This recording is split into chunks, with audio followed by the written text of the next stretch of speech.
১৯৭২ সাল থেকে এখন পর্যন্ত দেশে মাধ্যমিক পর্যায়ে পাঠ্যক্রম বদলেছে ৭ বার। সবচেয়ে বেশি পরিবর্তন দেখা যায় ২০২২ সালের শিক্ষাক্রমে। জন অসন্তোষের মুখে সেটি বাতিল করে ২০২৫ সালে নতুন পাঠ্যক্রম চালু করে অন্তর্বর্তী সরকার।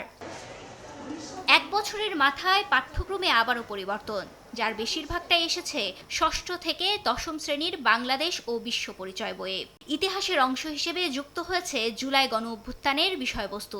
অষ্টম শ্রেণীর সাহিত্য কণিকা বই থেকে বাদ দেওয়া হয়েছে একটি গদ্য। শিক্ষার্থীরা বলছেন, পাঠদান ও মূল্যায়নে বারবার এই পরিবর্তনে ব্যাঘাত ঘটছে তাদের পড়াশোনায়।